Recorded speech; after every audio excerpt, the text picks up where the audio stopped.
Scott in Sarasota, he said we gave him 14 seedlings, all alive and well. Just a little leaf curls at night right now, but they're absolutely growing in size right now. So Sarasota. So Scott in Florida and Sarasota, Florida, just got his trees. They're in good shape. Zany May, it's got over 20 trees growing. And so thank you, Zany is asking, how many do I need to make it profitable? Love it. Great question. I'm going to heart this right now.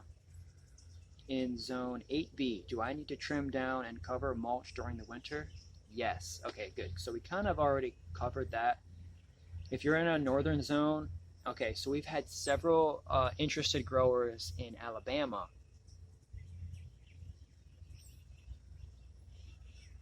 Georgia, South Carolina, Arkansas, Mississippi, Texas. So kind of like that region, just north of Florida, the zones there gets hot in the summer. The winter, it's going to take them out. This is a tropical tree, so grow it as an annual. I would suggest growing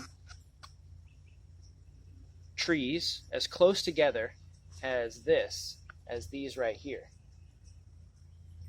in the ground, like a vegetable, like a lettuce.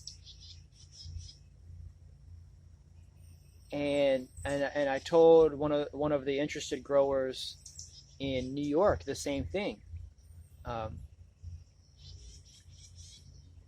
Grow it like a microgreen, an intensive lettuce. Maybe a couple inches apart. Just plug them,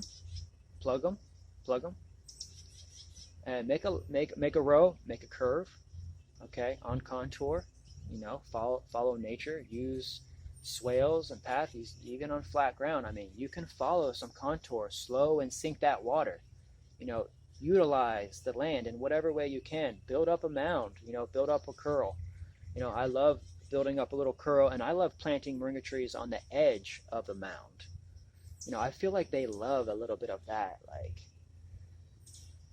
hilly terrain, and it allows it to drain better. But in this case, they're asking if they can grow it in zones 8. So grow it like a farmed crop, like a lettuce, and grab one of those little lettuce tillers that you can walk over with in maybe 60 days after you've planted. Just direct seed it into the ground, till over it. You've got fresh microgreens, moringa microgreens. Now you could dry those, but also you could sell those as a product to farms, farmers markets, restaurants as a specialty premium product, and just shave them off. You've got moringa microgreens.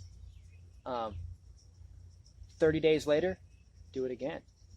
30 days later, do it again. And so you're getting a multiple series crop, and every time you do it, the trees are getting bushier and bigger. And shoot, like, that's value. Like, those trees are valuable. I would imagine that you could, yes, turn it into the ground and fertilize the soil. That would be good. That would be good. You could pull them all out of the ground, and I would buy them. If it has this, if by the end of your season you've harvested 3 or 4 times of your greens up top, and you have this is gold. This is gold. Send me a couple pallets of this. We'll buy this back from you as a crop, as a product. We could either plant them as trees if we wanted to, which would probably be a really good idea. But also we could clean them up, and we could sell this as a product itself. I mean, young moringa roots are very, very valuable. Now, it's only when moringa roots are like yucca, with the hard bark on the outside, that they become high in cyanide and niacin and arsenic. because they're absorbing all those things from the soil around it, and it accumulates in there. But young moringa roots, they don't have that stuff. And it's just like a horseradish. It's just like a radish. It's just like a ginger. It's just like a turmeric. And this is highly, highly prized. Also used in teas, very much so, for libido and longevity. Oh, yes, look into Chinese herbalism, the use of moringa roots. Ayurveda, moringa roots, thousands and thousands of years have been using this as a product.